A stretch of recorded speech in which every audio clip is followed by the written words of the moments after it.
வணக்கம். ஒரு கட்டுரை எழுதணும், ஒரு ரெஸ்யூமே ரெடி பண்ணணும், இல்லைன்னா ஒரு லெட்டர் அனுப்பணும்னு வைங்க. நம்ம உடனே என்ன செய்வோம்? நேரா ஒரு வேர்ட் ப்ராசஸரை தான் திறப்போம் இல்லையா? அது வெறும் டைப் பண்ற ஒரு கருவி மட்டும் இல்ல. நம்ம ஐடியாஸ் அழகா ஒரு ஃபார்மேட்டா மாத்துறதுக்கான ஒரு ரொம்ப பவர்ஃபுல்லான டூல். இன்னைக்கு இந்த டெக்னாலஜி எப்படி பேனால இருந்து பிக்சல் வரைக்கும் வந்துச்சுன்னு தான் நம்ம பார்க்க போறோம். சரி வாங்க ஒரு சின்ன உதாரணத்தோட ஆரம்பிக்கலாம். ஒரு ஃபங்க்ஷனுக்கு இன்விடேஷன் ரெடி பண்ணணும்னு வச்சுக்கோங்களேன். அப்போ ஒரு ஃப்ரெண்டு சொல்றாரு, ஏன் நாமளே கையில் எழுதிடலாமே அப்படின்னு. கேட்கறதுக்கு நல்ல ஐடியாவா தான் இருக்கு இல்ல? ஆனா அடுத்த நிமிஷமே ஒரு பிரச்சனை வருது. கையில எழுதுனா நம்ம ஹேண்ட் ரைட்டிங் ஒரே மாதிரி இருக்குமா? எழுத்தோட சைஸு, ஷேப்பு எல்லாம் மாறும். சரி, டைப்ரைட்டர் யூஸ் பண்ணலான்னு பார்த்தா எழுத்தெல்லாம் நீட்டா ஒரே மாதிரி வரும். ஆனா அதுல எப்படி ஒரு பார்டர் போடுறது, இல்ல ஒரு படம் சேர்க்கறது? இங்கே தான் இதுக்கெல்லாம் ஒரு தீர்வு வேணும்.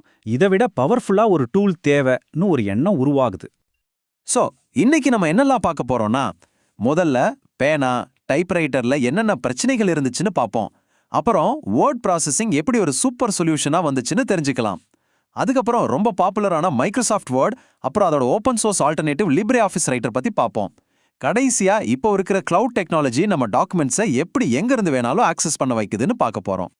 சரி, வாங்க முதல்ல ஆரம்பிக்கலாம். இப்போ இருக்கிற மாதிரி கம்ப்யூட்டர்லாம் இல்லாத ஒரு காலத்துக்கு போவோம். அப்போ ஒரே ஒரு பேப்பரை நீட்டா ரெடி பண்றது எவ்வளோ பெரிய கஷ்டமா இருந்திருக்கும்னு கொஞ்சம் யோசிச்சு பாருங்களேன். பாருங்க, கையெழுத்துல ஒரு பர்சனல் டச் இருக்கும், ஆனா ஒரே மாதிரி இருக்காது. டைப்ரைட்டர் இந்த பிரச்சனையை சரி பண்ணுச்சு. எழுத்துக்கள் எல்லாம் பக்காவா இருந்துச்சு. ஆனா ஒரே ஒரு சின்ன தப்பு பண்ணிட்டா கூட மொத்த பேப்பரையும் தூக்கி போட்டுட்டு முதல்ல இருந்து டைப் பண்ணணும். இந்த ரெண்டு மெத்தட்லயுமே ஒரு படம் சேர்க்கறதோ ஒரு டிசைன் பார்டர் போடுறதோ சான்ஸே இல்ல. நம்ம கிரியேட்டிவிட்டிக்கு இது ஒரு பெரிய தடையா இருந்துச்சு இல்லையா? இந்த எல்லா பிரச்சனைகளுக்கும் ஒரு கேம் சேஞ்சரா, ஒரு புரட்சிகரமான தீர்வா வந்ததுதான் வேர்ட் ப்ராசஸிங். இது டாக்குமெண்ட்ஸ் உருவாக்குற விதத்தையே தலைகீழா மாத்திடுச்சு. அப்போ வேர்ட் ப்ராசஸிங்னா என்ன? ரொம்ப சிம்பிளா சொல்லணும்னா, கம்ப்யூட்டரையும் ஒரு ஸ்பெஷல் சாஃப்ட்வேரையும் வச்சு டாக்குமெண்ட்ஸை கிரியேட் பண்றது, எடிட் பண்றது, ஃபார்மேட் பண்றது, சேவ் பண்றது, அப்புறம் பிரிண்ட் பண்றது, அவ்வளோதான். இனிமே தப்பு பண்ணிட்டா கவலையே பட தேவையில்ல. டிசைனுக்கு எந்த லிமிட்டும் கிடையாது. இது உண்மையிலேயே ஒரு டிஜிட்டல் புரட்சி. இதோட பவர் என்னன்னு பார்த்தீங்கன்னா, நினைச்ச மாதிரி ஃபாண்ட்ஸை மாத்திக்கலாம், படங்களை இன்சர்ட் பண்ணி உங்க டாக்குமெண்ட்டை கலர்ஃபுல்லா ஆக்கலாம். ஸ்பெல்லிங் மிஸ்டேக், கிராமர் மிஸ்டேக் எல்லாம் அதுவே கண்டுபிடிச்சு சொல்லிடும். ஒரே ஒரு கிளிக்ல ஒரே லெட்டரை 100 பேருக்கு அவங்கவுங்க பேர் போட்டு அனுப்ப முடியும்.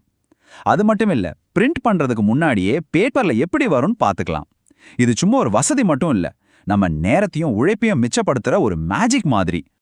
வேர்ட் ப்ராசஸர்னு சொன்னாலே நம்ம எல்லாருக்கும் டக்குன்னு ஞாபகத்துக்கு வர்றது மைக்ரோசாஃப்ட் வேர்டு தான். வாங்க அதோட இன்டர்ஃபேஸை ஒரு குட்டி டூர் போயிட்டு வரலாம். நீங்க வேர்டை ஓபன் பண்ணதும் மேல பாத்தீங்கன்னா உங்க ஃபைலோட பேரு தெரியும். அது டைட்டில் பார். அதுக்கு கீழேயே சேவ், அன்டூ மாதிரி அடிக்கடி யூஸ் பண்ற பட்டன்ஸ் இருக்கும். அப்புறம் பெருசா இருக்கிற அந்த ஏரியா தான் ரிப்பன். உங்களுக்கு தேவையான எல்லா டூல்ஸும் அங்கதான் இருக்கு. கீழே ஸ்டேட்டஸ் பார்ல நீங்க எந்த பேஜ்ல இருக்கீங்க, எத்தனை வார்த்தை டைப் பண்ணிருக்கீங்கன்னு காட்டும்.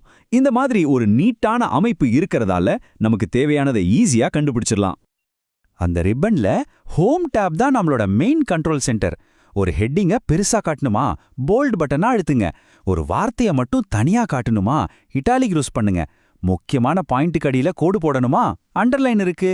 இப்படி படிக்கிறவங்களோட கவனத்தை ஈர்க்கிறதுக்கு தேவையான எல்லா பேசிக் டூல்ஸும் இங்கே இருக்கு. சரி, மைக்ரோசாஃப்ட் வேர்டுக்கு ஒரு சூப்பரான ஆல்டர்னேட்டிவ் இருக்கு. அதுதான் லிப்ரே ஆஃபீஸ் ரைட்டர். இது ஒரு ஃப்ரீ மற்றும் ஓப்பன் சோர்ஸ் சாஃப்ட்வேர். பார்க்கறதுக்கு கொஞ்சம் வித்தியாசமா இருக்கலாம், ஆனா கான்செப்ட் எல்லாம் ஒண்ணுதான். லிப்ரே ஆஃபீஸ்லயும் கிட்டத்தட்ட அதே செட்டப் தான். வேர்ட்ல ரிப்பன்னு சொல்றதுக்கு பதிலா இங்க மெனு பார், டூல் பார்னு இருக்கும். பேர் தான் வேற, ஆனா வேலையெல்லாம் ஒண்ணுதான். நீங்க வேர்ட்ல என்னெல்லாம் பண்ணுவீங்களோ அதையே இங்கேயும் ரொம்ப சுலபமா பண்ணலாம். சோ முக்கியம் டூலோட பேர் இல்ல, அது செய்யற வேலை தான். லிப்ரே ஆஃபீஸ்ல சேவ், பிரிண்ட் மாதிரி பொதுவான கமாண்ட்ஸ் எல்லாம் ஒரு டூல் பார்லயும், டெக்ஸ்ட் ஸ்டைல் பண்ற ஆப்ஷன்ஸ் எல்லாம் இன்னொரு டூல் பார்லயும் பிரிச்சிருப்பாங்க. இதுல இருந்து நாம என்ன புரிஞ்சுக்கணும்னா, நீங்க எந்த சாஃப்ட்வேர் யூஸ் பண்ணாலும் சரி, அதோட பேசிக் லேஅவுட் கிட்டத்தட்ட ஒரே மாதிரி தான் இருக்கும். அதனால ஒன்னு கத்துக்கிட்டா இன்னொன்னையும் ஈஸியா யூஸ் பண்ணிடலாம்.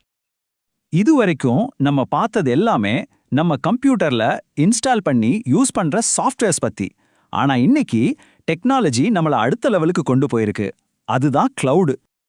யோசிச்சு பாருங்க, முன்னெல்லாம் ஒரு சாஃப்ட்வேரை நம்ம கம்ப்யூட்டர்ல இன்ஸ்டால் பண்ணணும். நம்ம உருவாக்குற ஃபைல்ஸ் எல்லாமே அந்த ஒரு கம்ப்யூட்டருக்குள்ள மட்டும்தான் இருக்கும். ஆனா இப்போ இன்டர்நெட் இருந்தா போதும், எல்லாத்தையும் ஆன்லைன்லயே செஞ்சிடலாம். கிளவுட் டெக்னாலஜியால நாம இனிமே சாஃப்ட்வேர் இன்ஸ்டால் பண்ணணுங்கிற வேலையே இல்ல.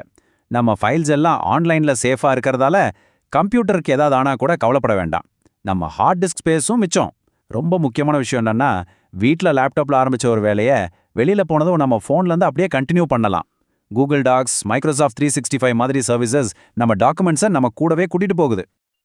பேனால ஆரம்பிச்சு பிக்சல்ஸ் வரைக்கும், டைப்ரைட்டர்ல இருந்து கிளவுட் வரைக்கும் நம்ம ஒரு பெரிய பயணத்தை முடிச்சிருக்கோம். இன்னைக்கு ஒரு டாக்குமெண்ட்டை உருவாக்குறதுக்கான பவர்ஃபுல்லான டூல்ஸ் உங்க கையில இருக்கு. இப்போ கேள்வி இதுதான், இந்த டூல்ஸை வச்சு நீங்க என்ன புதுசா உருவாக்க போறீங்க?